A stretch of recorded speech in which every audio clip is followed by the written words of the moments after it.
36 जिल्हे, 36 बातम्या. News G9 Maharashtra. उत्तर तुमच्या प्रश्नांची.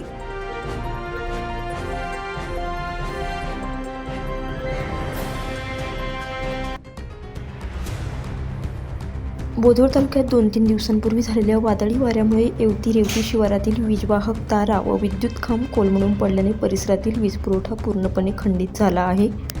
या शिवारात सुमारे 150 ते 200 एकर क्षेत्रात शेतकऱ्यांनी पेरणीचे काम पूर्ण केलं असून पिकांना तातडीने पाण्याची आवश्यकता आहे. मात्र वीज पुरवठा बंद असल्याने सिंचन ठप्प झालं असून शेतकऱ्यांसमोर दुबार पेरणीचे संकट उभे राहण्याची शक्यता निर्माण झाली आहे.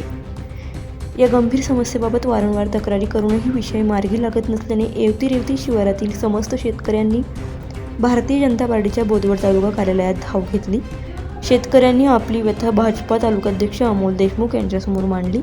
त्यानंतर भाजपा तालुकाध्यक्ष अमोल देशमुख, उपाध्यक्ष उमेश पाटील, मनोज माळी तसेच येवती येथील भाजपा कार्यकर्त्यांच्या नेतृत्वाखाली शेतकऱ्यांनी बोदवड येथील महावितरण कार्यालय गाठून संबंधित अधिकारी जयस्वाल साहेब यांना निवेदन दिले.